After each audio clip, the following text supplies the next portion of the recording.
안녕하세요. 오늘도 사연 살롱을 찾아주셔서 감사합니다. 저는 결혼 4년 만에 싱글로 돌아온 40대 초반 여성입니다. 다행히 전 남편과 사이에는 아이는 없어요. 결혼하고 첫 해에 제가 몸이 별로 좋지 않아 회사를 그만두고 또 결혼하고 3년 있다 남편이 사업을 하겠다고 다니던 회사를 그만두면서 아이 가질 여유가 없었는데요. 그래서 이혼을 결심하기까지 많은 고민은 하지 않았던 것 같아요. 설령 아이가 있었다 하더라도 결과는 달라지지 않았을 것 같긴 한데 그만큼 누구나 제 사연을 들으면 4년이나 어떻게 참고 살았냐고 저더러 참을성이 많다고 감탄하세요. 그리고 지금 생각하면 제가 바빠서 그랬지 이혼은 언제고 할 제 숙명과도 같았는데 지금부터 그 이야기를 들려드릴게요. 우선 저와 남편은 30을 넘기고 만난 케이스입니다. 소개로 만났는데 남편이 자상하고 착해서 좋았어요. 제가 원래 나쁜 남자보다는 착한 남자를 좋아하는 편인데 여기서 착하다는 건 결코 우유부단하고 거절을 못해 손해보는 그런 남자를 말하는 건 아니에요. 그렇다 보니 주변에서 착한 남자를 좋아하는 제가 너무 까다롭다는 말까지 들었었는데 그래도 자기밖에 모르는 이기적인 남자랑은 만나고 싶지 않았죠. 그런 사람을 만나면서 시간을 버릴 바에는 그냥 혼자 즐겁고 행복하게 싱글 라이프를 즐기는 게 낫다고 생각했는데요. 그러다 기대 없이 나간 자리에서 남편을 만나게 된 거였어요. 그리고 몇 마디 나눌 동안은 저 사람이 착한지 나쁜지 알지 못했는데 시간이 지나면서 천성이 착한 사람이라는 걸 알게 되었죠.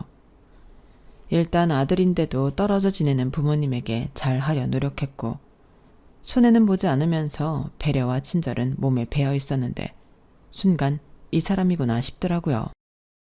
게다가 본격적으로 만나기 전인데도 남편은 저에게 무척이나 친절하고 항상 매너 좋게 배려를 해줬는데 그런 게 너무 자연스럽게 배어 있는 사람이라 호감이 가고 좋았어요.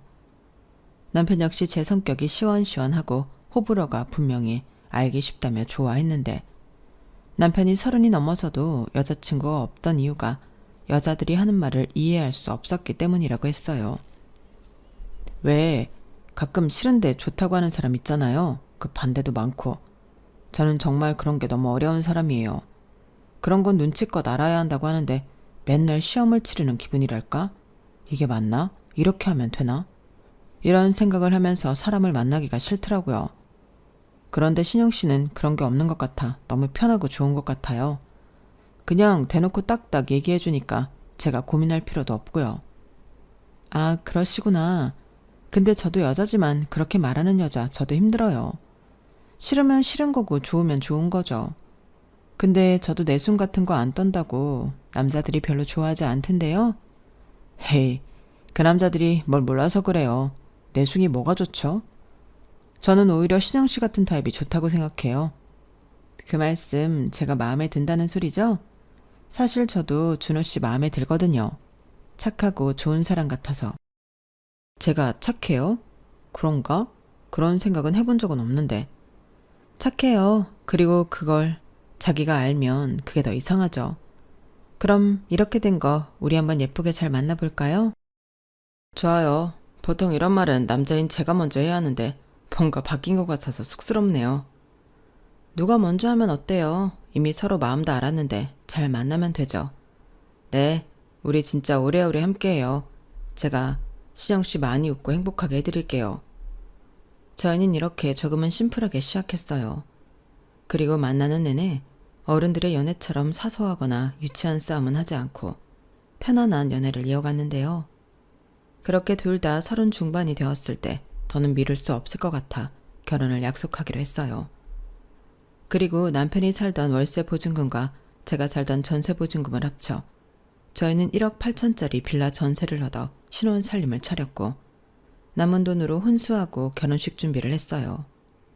그러니까 양가에 똑같이 금전적인 도움은 받지 않았는데요. 저희 친정도 그렇고 시부모님도 지방 소도시에 살고 있으셔서 큰 여유는 없으셨어요.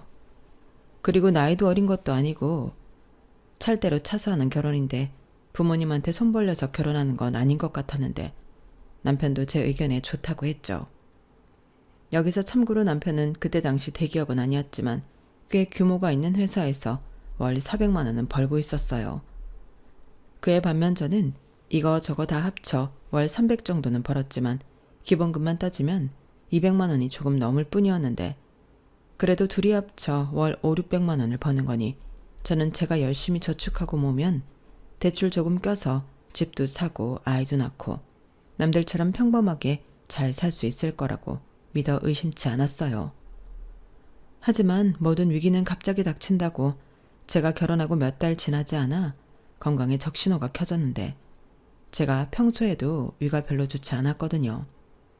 워낙에 예민한 성격 탓에 조금만 신경 쓰면 곧장 요통으로 이어지곤 했었는데 그때는 거의 일상생활이 불가능할 정도로 힘들었어요.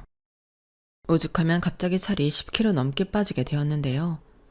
그리하여 불가피하지만 회사를 그만두게 되었어요. 제가 위암 1기였거든요. 다행이라고 한다면 아주 극초반이라 바로 수술을 한다면 암세포를 모두 제거할 수 있다고 병원에서 말했는데 그래서 저와 남편은 곧장 수술 날짜를 잡았어요. 그때는 저도 그렇지만 남편도 많이 놀라서 충격을 받았거든요. 하지만 저는 친정이나 시댁에는 이런 사실을 말하고 싶지 않았는데 그 이유는 남편처럼 양가 부모님이 충격을 받고 걱정하실 것 같았기 때문이었죠. 또한 수술만 하면 괜찮다는 의사 선생님 말에 더욱 부모님 모르게 수술을 하고 싶었는데요. 이럴 때 법적인 보호자인 남편이 있어서 다행이라는 생각까지 들었죠. 그렇게 저는 최대한 빠른 시일에 수술을 받았어요. 다행히 회복도 빨랐고 병원에도 그다지 오래 있지는 않고 집으로 돌아올 수 있었는데 여기서 문제는 제가 암 수술을 받았다는 사실을 모르는 시어머니가 제가 시집 온 지 얼마 되지도 않았는데 회사를 그만뒀다는 사실에 불만이 많으셨다는 거였어요.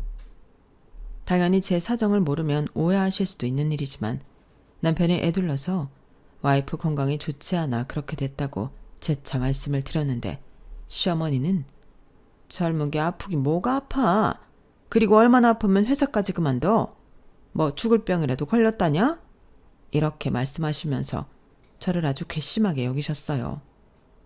그러자 남편은 식은땀까지 흘려가며 엄마도 참 사람이 아파서 쉬는데 그런 말이 어딨어. 죽을 병이라니.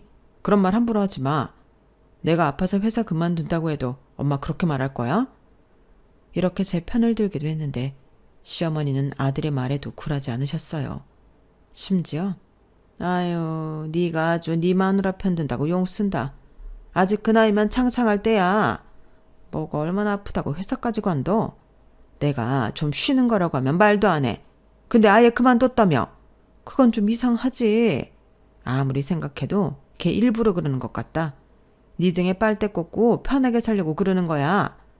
라고 하시며 제가 일하기 싫어서 당신 아들과 결혼했다고 생각하셨는데 남편이 그 말에 펄쩍 뛰더군요. 결국 남편은 엄마 진짜 그럴 거야? 신영이 그런 여자 아니야. 지금 살도 얼마나 많이 빠졌는지 알아?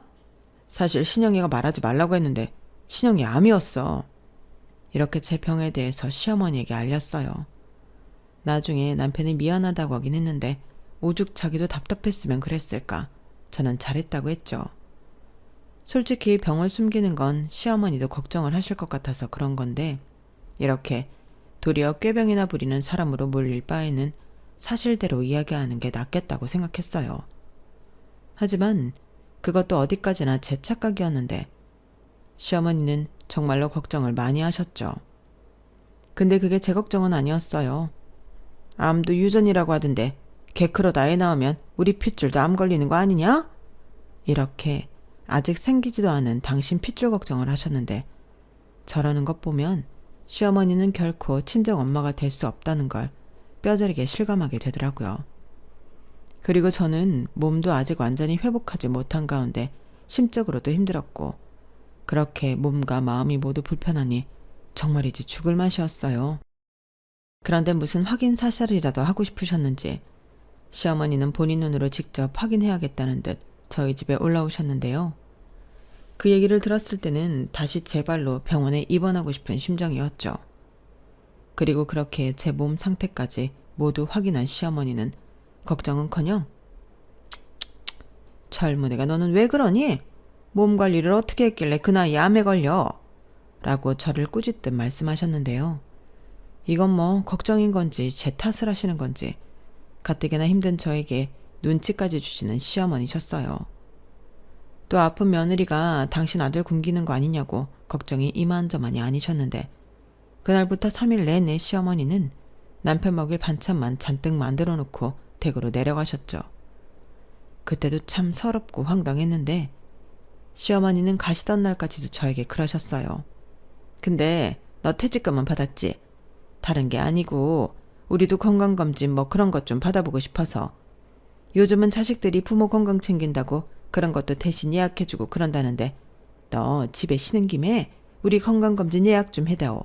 그 정도는 해줄 수 있지? 이렇게 말씀하셨는데 저는 그 말이 퇴직금으로 당신들 건강검진을 하고 싶다는 말인 줄 몰랐어요. 하지만 이내 시어머니의 의도를 알게 된 저는 너무 당황스러웠는데요. 그도 그럴 게 두 분 합쳐 검사 비용이 300만 원이 넘었거든요. 어쩐지 병원이며 받고 싶은 검사 종류까지 아주 상세하게 알아오셨는데 당신 돈으로 할 게 아니라서 무조건 좋다는 걸로만 알아오셨더라고요. 그래서 저는 속으로 이런 것까지 어떻게 하셨지? 이런 의문을 갖기도 했었는데 알고 보니 동네에서 시어머니랑 친하신 분이 환갑 기념으로 자식들이 서울에서 건강검진을 예약해줬다고 하더라고요. 그러니까 저희 시어머니는 그게 부러워서 그 병원과 검사 내용을 그대로 따라하신 거였는데 그리고는 동네방네 우리 아들이 건강검진 해주기로 했다고 소문을 내고 다니셨다 하더군요. 그러니 제 돈으로 해드리는 건 건강검진인데 저는 생색도 내지 못하는 처지가 되었는데요. 그 말을 처음 전해 들었을 때는 황당 그 자체였어요. 콕 집어 저한테 퇴직금 어쩌고 물어보셔놓고 왜 아들이 해준다고 거짓말을 하셨을까요? 솔직히 제 입장에서도 그런 돈은 쓰고 싶지 않았거든요. 제 병원비도 친정엄마가 들어준 보험이 있어 다행이지 꽤 많은 돈을 병원비로 쓴 저였는데 그 와중에도 퇴직금은 깨고 싶지 않아 신경을 많이 썼거든요. 그런데 정작 그 퇴직금을 엄한 곳에 쓰게 되었으니 저는 억울했고 그 돈이 그 돈이지만 저는 남편에게 시부모님 건강검진 비용을 모두 부담하라고 말했어요. 그러자 남편이 그렇게 큰 돈이 어딨냐며 난색을 띄었는데 결국 이렇게 말하더라고요. 진짜 미안한데 일단 자기 퇴직금으로 우리 엄마 아빠 건강검진 해드리고 내가 매달 그 돈을 메꿔주면 어때? 한 달에 30만 원씩 갚으면 1년이면 되잖아. 사실 타이밍이 좀 그렇긴 한데 이번에 자기 아프고 나서 나도 겁이 많아졌거든. 이참에 우리 엄마 아빠도 장인 장모님도 건강검진 해드리면 좋겠다고 생각은 하고 있었는데 비용 문제 때문에 말을 못했지. 그러니까 우리 너무 나쁘게만 생각하지 말고 올해는 우리 엄마 아빠 건강검진하고 내년에는 장인 장모님 건강검진 해드리자. 내가 내년에도 장인 장모님 검사 비용 부담할게. 저는 남편의 말에 더는 아무 말도 하지 않았어요. 남편의 말을 들으니 저 역시도 양가 부모님의 건강 상태를 알 수 있으면 좋을 것 같았거든요. 또한 제가 아파보니 건강의 중요성과 무서움을 누구보다 잘 알게 되었는데 일단 남편 마음이 너무 예쁘니 저는 알겠다고 하고 넘어가기로 했죠. 그런데요. 시부모님은 시부모님이라고 서운한 일은 거기서 끝나지 않았어요. 시부모님이 제 퇴직금으로 건강검진을 받던 날 남편이 회사 일로 너무 바빠서 휴가를 내지 못해 제가 두 분을 모시고 병원에 가게 되었거든요. 남편은 오후에 합류하기로 했는데 제가 두 분을 쫓아다니며 검사 진행을 도와드렸어요. 그리고 많은 검사로 인해 기진맥진한 시부모님은 누가 더 힘든지 경쟁이라도 하시는 듯 저만 보면 힘들다는 말을 달고 계셨는데 뒤늦게 남편이 오자 두 분 다 참 좋아하시더군요.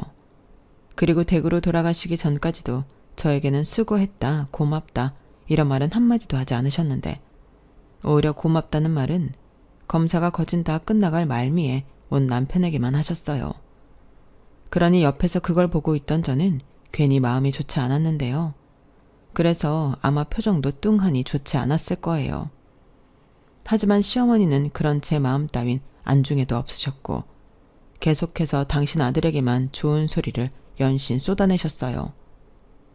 우리 아들 일하고 와서 피곤할 텐데 엄마 아빠가 우리 아들 덕에 검사도 하고 참 고맙다. 우리 아들 효자라고 동네에서 나 부럽다는 사람이 한가득이야. 내가 이 맛에 아들 낳아 키웠지. 오늘 고마웠다? 엄마도 참 그런 말은 신영이한테 해야지. 신영이가 퇴직금 깨고 몸도 불편한데 엄마 아빠랑 병원 와서 내내 챙겼잖아. 나야 뒤늦게 합류한 게 단데 뭘. 에이, 그래도 그게 아니지. 그리고 부부는 원래 일심동체잖아. 내가 너한테 고맙다고 하면 신영이는 당연히 따라가는 거야. 니들은 세트잖아. 안 그러니 아가? 맞죠 여보? 그럼. 그리고 너도 말이야. 아무리 네 처가 예뻐도 엄마가 우리 아들한테 고맙지 며느리한테 고맙겠니? 너도 너무 그런 거 따지고 그러지 마라. 괜히 공처가 갖고 보기 나빠. 그럼 엄마는 버스 시간 다 됐으니까 이만 갈게. 우리 아들 피곤할 텐데 얼른 들어가서 쉬어. 오늘 수고했다 아들. 가요 여보. 진짜 황당하죠. 정작 며느리 돈 갖다 본인들 하고 싶은 거 하셨으면서 세트 취급이 무슨 경우냐고요. 그래서 저는 다시는 제 돈으로 시부모님을 위해 무언가 하는 일은 없다고 다짐하고 또 다짐했어요. 유치하지만 남편한테도 이야기했죠. 그러자 남편도 그래, 우리 부모님이 뭘 또 해달라고 하시겠어. 이게 마지막이지. 자기야, 정말 고맙고 미안해. 앞으로 내가 더 잘할게 라고 말하며 제 기분을 풀어주려 노력했는데요. 그러니 저 역시도 기분을 풀 수밖에 없었죠. 그리고 그 뒤로는 제 건강 회복에만 집중했고 시간이 지남에 따라 저는 누가 보면 전혀 암 환자라는 걸 모를 정도로 건강을 많이 회복했어요. 당연히 일상으로 돌아갈 수 있었고요. 그래서 저는 다시 취직을 하기 위해 여러 회사에 문을 두드렸는데 나이도 있고 신입이 아닌 경력직인 저를 채용하겠다는 회사는 좀처럼 찾기가 어렵더군요. 그러니 고민이 많아진 저였는데요. 그러다 친한 선배가 온라인 사업으로 대박이 났다는 소식을 우연히 전해 듣고 어떤 사업인지 호기심이 발동했어요. 사실 오래전부터 여건만 된다면 제 사업을 하고 싶었거든요. 또한 온라인 사업이라고 하니까 어쩐지 소자본으로 시작할 수 있지 않을까. 기대감도 있었는데 해서 저는 무작정 선배에게 연락을 했어요. 선배는 제가 암에 걸렸다가 수술을 받았다는 사실에 깜짝 놀라더라고요. 솔직히 친분이 있다고 해도 그런 이야기는 어쩐지 하고 싶지 않았었는데 선배의 마음을 열게 하려면 어쩔 수가 없었어요. 정말이야? 그래서 지금은 괜찮은 거고? 그래서 갑자기 회사를 그만뒀구나. 나는 너 결혼해서 회사 그만둔 줄 알았어. 에이, 요즘 세상에 결혼했다고 회사 그만두는 여자가 어딨어요. 그래도 일기라서 다행이었죠. 저 지금은 말짱해요. 그래서 다시 일하려고 회사 알아보는데 쉽지가 않더라고요. 그래서 너도 사업하고 싶어서 나한테 연락했니? 근데 이것도 만만치는 않아. 신경 쓸 게 얼마나 많은데. 소문이라는 게 무섭기는 한지 나 사업해서 돈 좀 번다고 하니까 사돈에 팔촌에 초등학교 동창까지 나한테 연락한다? 사업 아이템 뭐냐고. 아, 그러셨구나. 근데 저는 진짜 절박해요. 저 사업 절대로 만만하게 생각하지 않거든요. 지금도 할 수만 있다면 안정적인 회사에 취직하고 싶어요. 하지만 선배도 아시잖아요. 제 나이에 사무직을 누가 써요. 그렇다고 이 나이에 남편 벌어다 주는 것만 믿고 놀아요? 그럴 순 없잖아요. 저 진짜 이런 말까지는 자존심 상해서 하고 싶지 않은데 시어머니한테도 엄청 눈치 보이거든요. 저희 시어머니는 제가 결혼하고 놀고 싶어서 회사 그만둔 줄 아셨어요. 뭐? 정말? 아니, 며느리가 그렇게 큰 수술을 받았는데 어쩜? 제가 걱정하실까봐 남편한테 말하지 말라고 했거든요. 그랬더니 혼자서 그런 생각을 하셨더라고요. 그리고 나중에는 안 되겠어서 남편이 사실대로 말했는데 이젠 그거 유전 아니냐고. 야, 진짜? 네 시어머니 아주 웃기는 사람이다. 너 진짜 괜찮아? 저도 시어머니가 저 정도인 줄은 진짜 몰랐죠. 그러니까 선배가 나 한 번만 도와주세요. 저 뭐든 열심히 배우고 잘할 자신 있어요. 선배는 제 사정을 듣고 잠깐 고민한 듯 하다가 알겠다며 자기가 하는 온라인 사업을 자세히 설명해 줬어요. 그리고 이건 내가 다음에 해볼까 하고 구상만 했던 건데 내가 여기 관계자들 섭외는 해놨거든? 너 영어 좀 하지? 잘 됐다. 이거 나랑 하자. 공동으로 하다가 너 할 수 있으면 독립해. 내가 네 지분은 확실하게 챙겨줄게. 라고 하며 지금 제가 하고 있는 사업의 중요한 아이템과 인맥을 소개해 줬는데요.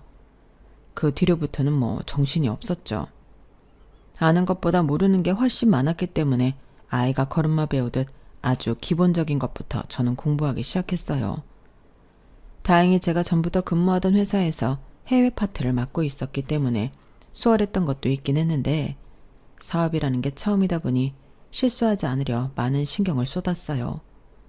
그러자 남편은 제가 또 무리를 해서 병이 재발하지 않을까 전전긍긍했는데 모처럼 신나서 일을 하다 보니까 피곤한 줄도 모르고 일에 빠져 살게 되었어요.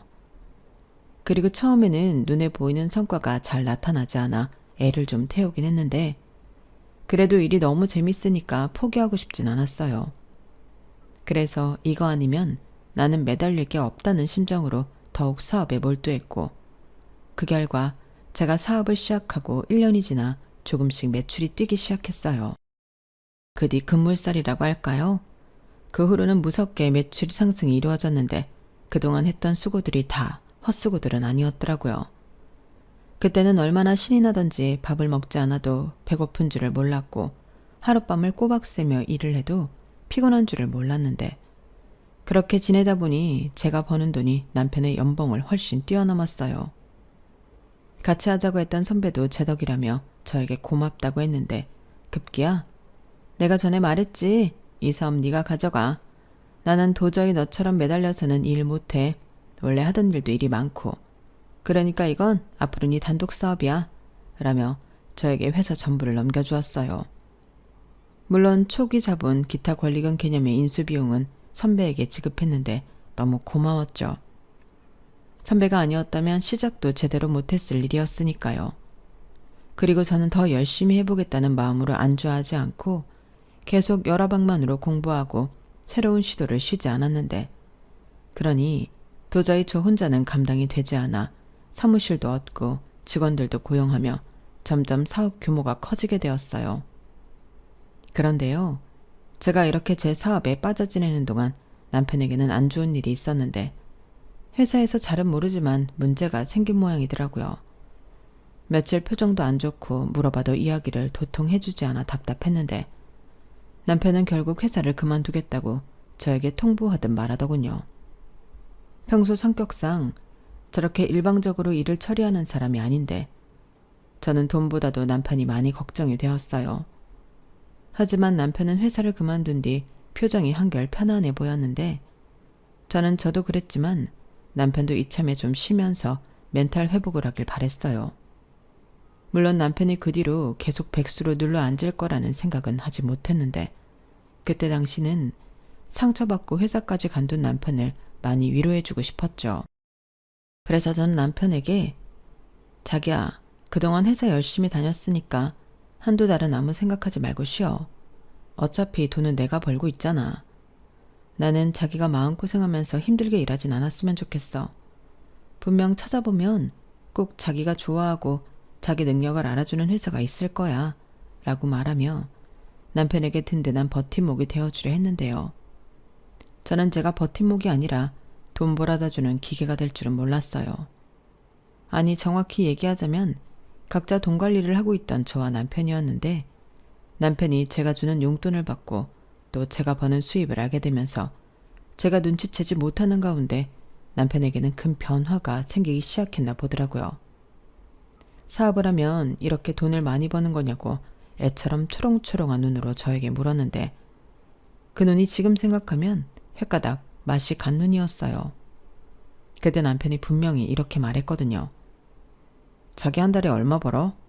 와, 우리 진짜 금방 부자 되겠다. 자기야, 나도 사업할래? 이러는데 저는 정신이 반쯤 나간 남편을 보고 위험 신호 같은 걸 느꼈어요. 저 인간 저대로 두면 안 되겠다. 이런 감이 빡 하고 오더라고요. 그래서 황급히 자기야 정신 차려. 사업 절대 쉬운 거 아니야. 나 밤새서 일하는 거 봤잖아.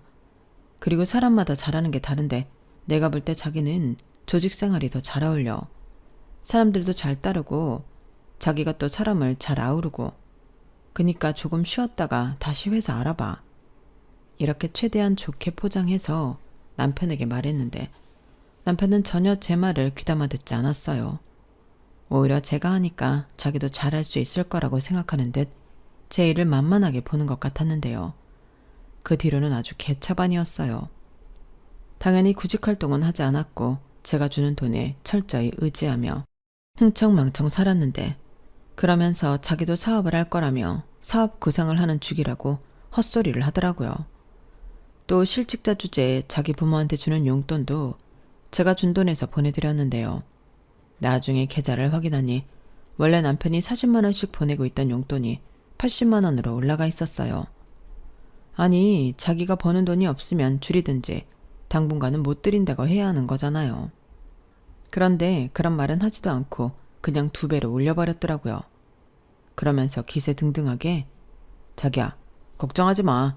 자기가 돈 잘 벌어서 용돈 올려드리는 거라고 이미 말 다 해놨어. 엄마가 얼마나 좋아했는지 알아? 아마 자기한테도 고맙다고 할 거야. 라고 하는데 저 인간이 원래 저렇게 대책이 없는 인간이었나. 저는 낯선 남편의 모습에 당황했어요.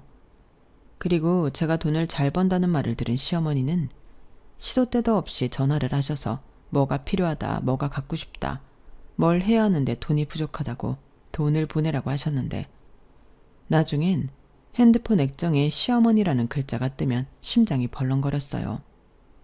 그래서 언제부턴가 시어머니 전화는 잘 안 받게 되더라고요.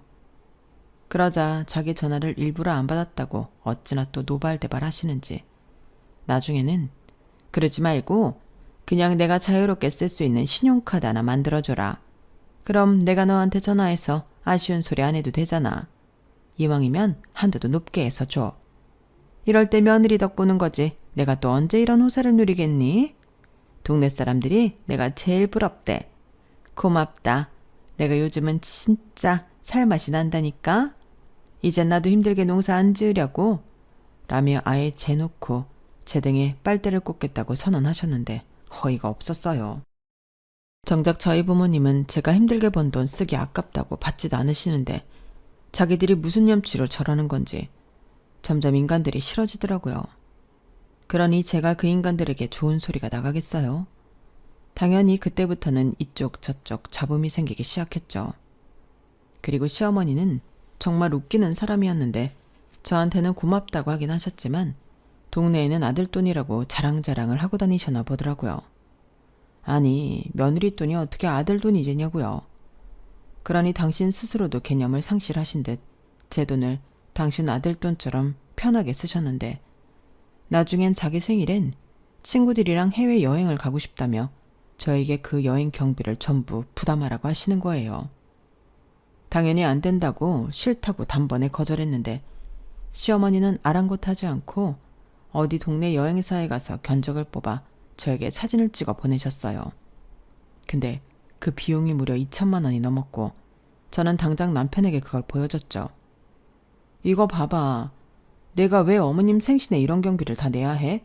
자기가 해. 자기 엄마잖아. 뭐? 자기 엄마? 아무리 그래도 그렇지 시어머니를 그렇게 부르면 어떡해? 우리 엄마가 생일이라고 기분 좀 내고 싶었나 보다. 기분? 그 기분 내는데 돈 2천만 원이 웬 말이야. 그러게 너무하긴 했네. 내가 이건 엄마한테 좋게 얘기할게. 대신 국내 여행은 어때? 국내도 좋은 데 많잖아. 숙소도 호텔 말고 콘도 이런 데로 잡아드리면 경비 그렇게 많이 안 나올 것 같은데? 몰라. 자기가 알아서 해. 나는 더 이상 어머님한테 10원 하나 안 드릴 거니까. 처음부터 내가 안 된다고 했잖아. 근데 자기가 멋대로 카드 만들어드리고 돈 보내드리고 이게 다 자기가 남의 돈으로 효자 노릇해서 그래. 뭐라고? 말이 좀 심하다. 남의 돈? 우리 부부잖아. 설마 치사하게 네 돈 내 돈 따지는 거야? 나 자기 암 걸렸을 때 자기한테 그런 말 한 적 없어. 그때도 자기 돈 한 푼 못 벌어서 내가 주는 생활비를 의지하고 살았잖아. 퇴직금 깨진다고 얼마나 나한테 뭐라고 했어? 그것도 내가 다 메꿔주고. 그래, 그랬지. 그래서 여태 아무 말 안 한 거야. 근데 언제까지 지금 자기 회사 그만두고 시간이 얼마나 흘렀는지 알아? 도대체 자기 뭐 하는데? 취직 안 해? 말했지. 나 이제 회사 안 다닌다고. 나도 자기처럼 사업할 거야. 그래야 내 부모도 내가 챙기지. 그놈의 사업 타령. 사업은 뭐 아무나 하는 줄 알아? 지금 나 무시하는 거야? 자기도 하는데 나는 못할 것 같아? 두고 봐. 내 사업이 자기 사업보다 훨씬 돈 잘 벌 테니까.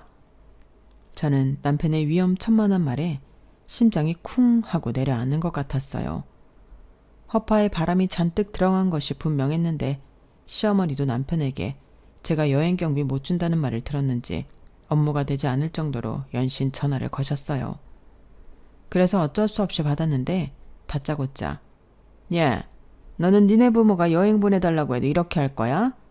아니 그깟 2천만 원이 없어서 시애미를 쪽팔리게 만들어? 너 당장 내 여행 경비 현금으로 붙여라. 이러시는데 저는 이대로는 도저히 안 될 것 같아서 저도 하고 싶은 말을 전부 다 쏟아내기 시작했어요. 어머니, 작작하세요.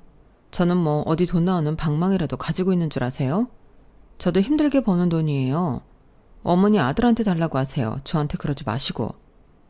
시어머니는 제 말에 화가 잔뜩 나셨는지 소리를 빽 지르셨어요. 그래서 곧장 전화를 끊고 번호도 차단해버렸는데 여기저기 전화를 빌려가며 저에게 계속 전화를 하시더라고요. 그리고는 제가 돈 좀 번다고 유세를 떤다며 제가 너무 기가 세서 남편이 저러고 주눅 들고 사는 거라고 헛소리를 연신하셨는데 저는 아랑곳하지 않고 지금까지 어머니가 쓴 돈을 계산해서 청구하겠다고 했어요.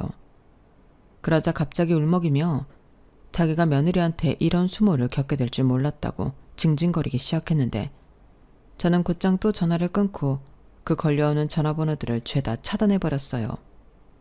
그러자 비로소 평화가 찾아왔는데 시어머니는 저랑 통화가 되지 않으니 남편에게 전화를 걸어 신세한탄을 하셨나 봐요. 자기야, 엄마한테 전화가 왔는데 자기가 정말 우리 엄마한테 그동안 받아간 거 다 토해내라고 했어? 하도 돈돈돈 거리시길래 그동안 가져간 돈이 얼마인지 아시라고 그렇게 계산해서 청구한다고 했어. 아유, 왜 그랬어?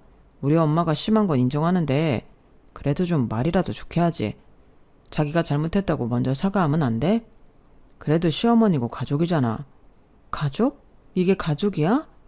나는 어머니가 나를 가족이라고 생각하지 않는 것 같은데 사과하기 싫어. 오히려 사과는 내가 받아야지. 그리고 따지고 보면 이게 다 자기 때문 아니야? 자기도 책임감을 좀 느껴야지. 취직을 하든 정말 사업을 하든 이젠 자기도 자기 앞가림을 좀 했으면 좋겠어. 그래야 어머니도 나한테 말고 자기한테 돈 얘기하실 거잖아. 나 진짜 너무 힘들어. 일이 힘든 게 아니라 이런 게 너무 힘들어. 진짜 너무하네. 그래 알았다. 자기 마음 잘 알았어. 남편은 그 뒤로 저에게 완전히 등을 돌린 사람처럼 한마디도 하지 않았어요. 솔직히 신경은 좀 쓰였지만 옥이라도 발동해서 뭐라도 하길 바랬기에 그런 남편을 더 무시하는데 신경 쓰지 않았어요. 그러자 남편도 뭘 하긴 하는지 바쁜 모습이 보였는데요. 어째 돈 얘기도 하지 않더라고요. 그리고 시어머니도 잠잠했는데 제가 차단을 풀지도 않았기 때문에 더 조용했죠. 그리고 반년 정도 흘렀을까? 결국 우려했던 일이 터지고 말았어요. 남편이 정말 사업을 하겠다고 돈을 여기저기 끌어다 쓰고 나중엔 그 돈 갚으려고 대출받아 주식도 했다가 빚더미에 올랐더라고요. 그 짧은 시간에 돈 8천만 원이라는 빚을 만들었는데 퇴직금은 이미 다 까먹고 없다는 것 같았어요. 자기야 미안해. 나도 잘해보려고 한 건데 생각처럼 잘 되지가 않네. 자기 말이 맞았어. 사업이라는 게 정말 아무나 하는 게 아니더라고. 나도 자기처럼 돈 많이 벌 수 있을 줄 알았는데 미안해. 근데 정말 이젠 내 손에서 해결이 안 돼. 이번 한 번만 자기가 해결해주면 안 될까? 내가 앞으로 취직하고 그 돈 다 갚을게. 저는 남편의 말을 듣고 속에서 열불이 터져 나왔어요. 아무리 참으려고 해도 화가 삼켜지지 않더라고요. 그렇잖아요. 돈 사고는 자기가 다쳐놓고 저더러 해결해달라고 하면 저는 뭐 돈 나와라 뚝딱 그 빚을 해결하나요? 그런데 남편은 저한테 말하면 다 되는 줄 아는 것 같아 더 열받더라고요. 그래서 싫다고 했어요. 네가 싼 똥 네가 치우라고. 어디 나가서 막노동을 하든 대리운전을 하든 배달을 하든 네가 해결하라고 매정하게 말했는데 남편은 화도 못 내고 풀이 잔뜩 죽어 있더라고요. 그 모습을 보는데도 어찌나 부하가 치미는지 그때 처음으로 이혼 생각을 했었더랬죠. 그런데 같이 산 정이라는 게 정말 있는 건지 사업 망하고 빚만 잔뜩 져서 빚쟁이한테 독촉받는 남편을 보는데 저도 많이 힘들더군요. 저도 그런 마음을 갖는 제 자신이 너무 싫었어요. 그리고 남편은 제 눈치 보느라 도와달라는 말도 하지 못하고 끙끙 앓았는데 한 달 사이에 마음고생을 심하게 해서인지 살이 많이 빠졌더라고요. 결국 저는 마지막이라는 심정으로 내키진 않았지만 남편의 빚을 갚아줬어요. 대신 매달 무슨 일이 있어도 이자를 뺀 원금의 일부를 저에게 갚기로 남편이 각서를 썼는데 남편은 저에게 돈을 갚기 위해서 구직 활동과 아르바이트를 동시에 했어요. 다행히 사업 실패와 빚더미에 올랐던 경험 때문인지 남편은 어느 정도 정신을 차린 것 같았는데 제 일이 바쁠 때는 저희 사무실에 나와서 제 일을 돕기도 했죠. 그리고 저는 남편에게 체크카드 한 장 주고 생활비로 쓰라고 했는데 제가 그때 정말 일복이 터져서 엄청 바빴거든요. 그래서 아직 취직 전인 남편에게 집안 살림을 맡겼는데 시어머니가 그 사실을 아시고는 또다시 난리가 났더라고요. 심지어 저랑 전화통화도 안 되니까 저희 집에 올라오셨는데 힘들게 일하고 겨우 집에 들어온 저에게 기다렸다는 듯 시어머니는 폭풍 잔소리를 하기 시작하셨어요. 너는 말이다. 아무리 돈 좀 번다고 해도 그렇지 집안 꼴이 이게 뭐니? 아무리 네가 사업하고 돈을 벌어도 주부잖아. 그럼 집을 이따위로 해놓고 살면 안 되지. 어머니 죄송한데요. 제가 요즘은 집에 오면 잠만 자고 바로 나가요. 오히려 집에 있는 시간은 어머니 아들이 더 많은데 그런 잔소리는 저 말고 어머니 아들한테 하시면 안 될까요? 지금 주부는 제가 아니라 어머니 아들이거든요. 뭐야? 네가 그러니까 내 아들이 기도 못 펴고 사업도 말아먹은 거야. 남자가 기가 살아야 하는데 네가 내 아들 기까지 다 잡아먹고 있으니까 얘가 되는 일이 없는 거라고. 우리 아들 너 만나기 전엔 안 그랬다? 운도 얼마나 좋았다고. 엄마 그만해. 집이 뭐가 어때서 그래. 지난번이랑 똑같은데. 신영이 피곤한데 괜한 트집 잡지 말고 엄마도 방에 들어가 자. 너도 좀 가만히 있어. 네가 이러니까 얘가 더 너를 무시하는 거야. 넌 네 마누라한테 무시당해서 좋니? 엄마라도 나서서 너 기를 살려줘야지. 그런다고 기가 살아? 오히려 역효과 나는 거니까 엄마는 좀 빠져 있어. 잘 알지도 못하면서. 어머니 보셨죠? 저희는 나름 서로 합의하고 잘 살고 있어요. 그러니까 괜한 이간질 시키지 마시고 저 좀 들어가서 잘게요. 진짜 너무 피곤하거든요. 저는 사실 그때 이미 비몽사몽이라 시어머니 반응 따윈 확인도 하지 않고 안방으로 들어와 겨우 세수만 하고 침대에 쓰러져 잠이 들었어요. 그리고 알람 소리에 일어나 출근 준비를 하는데 시어머니가 할 말이 있다고 앉으라며 저를 붙드셨어요. 그러고 보니 남편은 면접이 있다고 나갔다는 것 같은데 시어머니 입장에서는 며느리 편드는 아들도 없겠다. 기회는 이때다 싶으셨겠죠. 그리하여 언제 끝날지 모를 도돌이표 대화가 시작이 되었는데 시어머니의 의도는 간단했죠.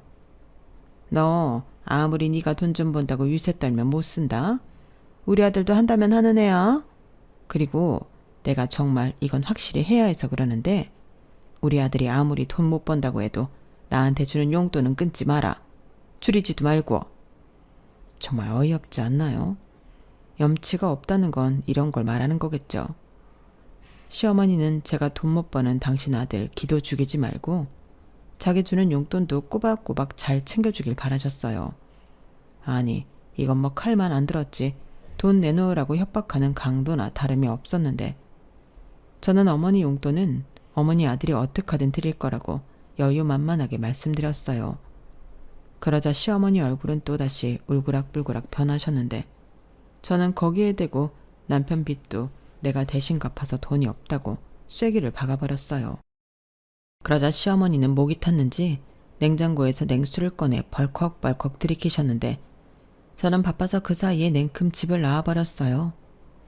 그렇게 시어머니가 당신 집으로 내려가시고 다시 일상으로 돌아왔는데 왜 자꾸 열심히 사는 저를 건드리는 건지 몇 달 후 시아버님이 폐암 진단을 받았다며 연락이 왔어요. 몇 년 전이긴 했지만 지난 건강검진 때는 아무 소견도 없었는데 몇 년 사이에 암이 발견되었다고 하더라고요.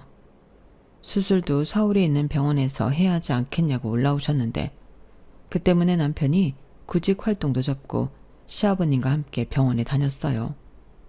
또 병간호도 남편이 하기로 했는데요. 어쩔 수 없었죠. 아들인데 자기 아버지 위해서 그러고 싶다고 하는 걸 뭐라고 할 순 없잖아요.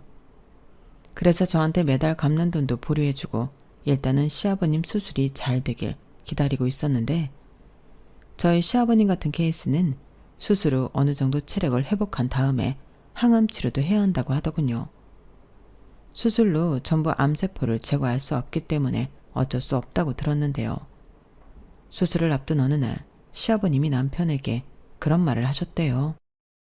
내가 생각을 좀 해봤는데 나 수술받고 항암치료 끝날 때까지 여기서 지내야겠다. 집이랑 병원은 너무 멀고 네 엄마 있는 집보다는 여기가 편해. 이참에 나도 아들 며느리 수발 좀 받아보자. 니들은 아직 애도 없고 형편도 넉넉하잖아. 라고 했다는데 효자 아들인 남편은 당연히 그러라고 하셨나 보더라고요. 하지만 제 생각은 좀 달랐는데 항암 치료가 언제 시작하고 끝날 줄 알고 시아버님과 불편한 동거를 할 수는 없었어요. 더욱이 대놓고 아들 며느리 수발 좀 받아보자고 하시는 시아버님에게 제가 해드릴 수 있는 건 전혀 없었고 차라리 시설을 알아봐 드릴 수는 있을 것 같았는데 시아버님이 무슨 그런 개 같은 소리를 하냐고 역정을 내셨어요. 그리고는 더럽고 치사해서 안 있는다며 수술받고 바로 댁으로 내려가신다고 하셨는데 또 시아버님이 시어머니에게 곧장 이야기를 하신 모양이더라고요. 그러니 그 길로 시어머니도 올라오셔서는 저를 들들 볶기 시작하셨는데요. 저를 아주 돈에 미쳐서 도리도 모르는 인간 말종이라고 막말을 쏟아내셨어요. 너 인간이 그러면 안 되지. 시아버지가 남이니? 너는 집안에 어른이 아파서 잠시 너희 집에 있다고 하는데 어쩜 그렇게 매정하게 안 된다고 거절을 할 수가 있어? 저는 현실적으로 말씀을 드린 거예요.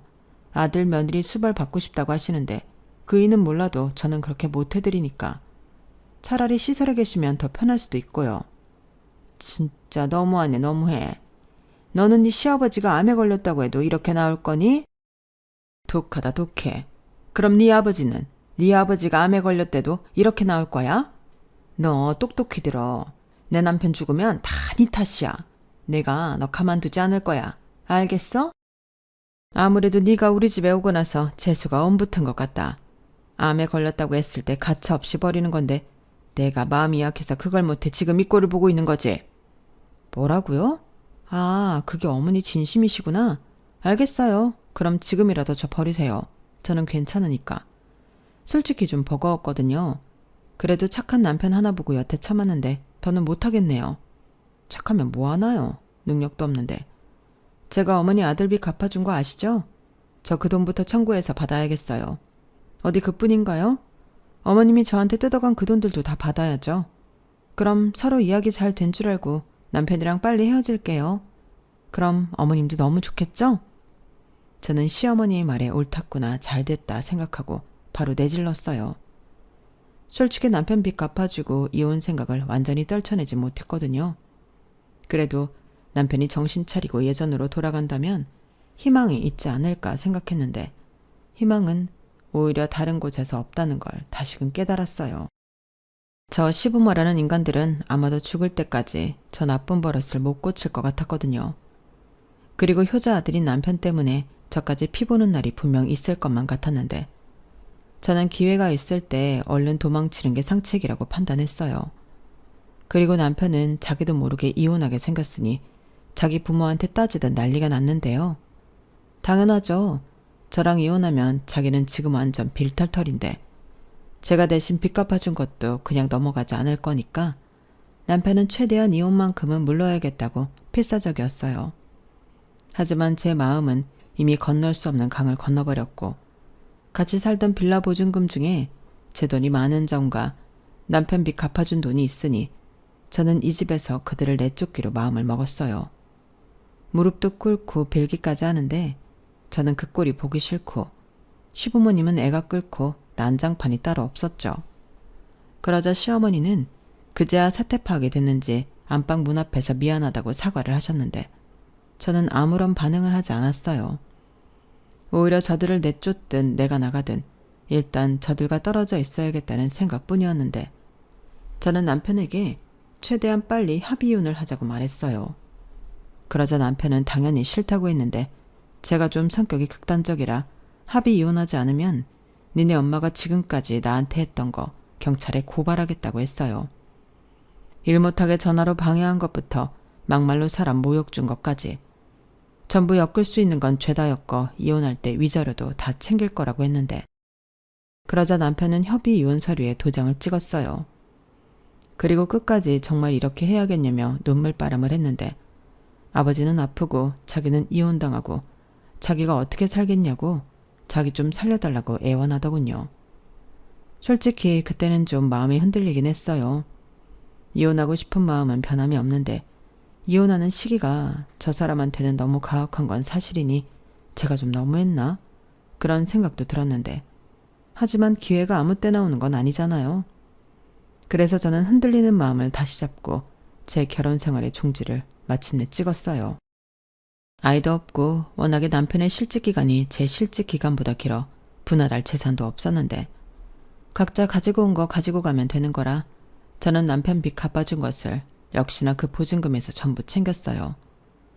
그러고도 남편의 빚이 한 2천만 원 정도 남았는데 이 인간은 그 돈을 다 갚으면 제 마음이 돌아설 줄 알았는지 착실하게 돈을 보내주더라고요.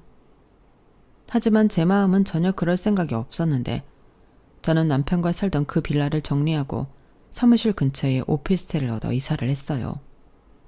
그리고 그때부터는 방해하는 사람도 없으니 일과 제 여가 시간을 병행하며 지금까지 나름 잘 지내고 있는데 전 남편이 된 그 남자는 머물 곳이 없어졌으니 고향으로 간 모양이었어요. 여기서 부모님이랑 농사를 짓는 건지 아니면 다른 일을 하는 건지 모르겠지만 저는 통장에 찍히는 돈으로 그 사람의 생사를 확인하곤 합니다. 그리고 최근에는 시아버님의 병원비 때문에 집도 날리게 되었다는 소식도 듣게 되었는데 시어머니가 다시 저랑 잘해봐서 돈을 좀 뜯어오라고 하시는 모양이었어요. 그런 거 보면 역시 사람은 변하지 않는다는 말이 맞는 말 같은데 부디 시어머니가 그만 욕심부리고 당신 살 길을 찾으셨으면 좋겠네요. 그에 반면 저는 이젠 새로운 남자친구도 생겨서 최근에는 연애도 시작했는데요. 그 얘기를 해줬더니 남편이었던 그 남자는 많이 실망한 듯 했어요. 그리고 다행이라고 해야 하나? 최근 들어 잦아졌던 연락도 뚝 끊겼는데 이로써 그 인간과 저의 불편했던 인연이 정리가 되었으면 합니다. 저희 부모님 말에 따르면 자식이 잘 되고 행복하면 그만한 기쁨이 없다고 하셨는데 앞으로는 걱정 끼치지 않고 행복하게 잘 사는 모습으로 저도 효녀가 되어볼 생각입니다. 그리고 남은 인생은 더 건강하고 멋지게 즐기며 살고 싶은 바람이 있는데 부디 지금처럼만 제가 아는 모든 일이 큰 위기 없이 잘 흘러가길 바랄 뿐입니다. 그럼 이상으로 제 이혼 사연은 여기서 마칠게요. 그 인간 빚이 이번 달로 300 정도 남았던 것 같은데 그 돈 다 받고 그 인간도 자기 인생 살았으면 좋겠네요. 그럼 지금까지 제 사연 들어주셔서 감사해요. 여러분들도 건강 잘 지키시고 하루하루 행복한 인생 되시길 바라겠습니다. 안녕히 계세요. 여러분, 사연 댓글에 응원과 현명한 조언 부탁드려요. 좋아요와 구독은 저에게 큰 힘이 됩니다. 오늘도 좋은 일 가득하세요.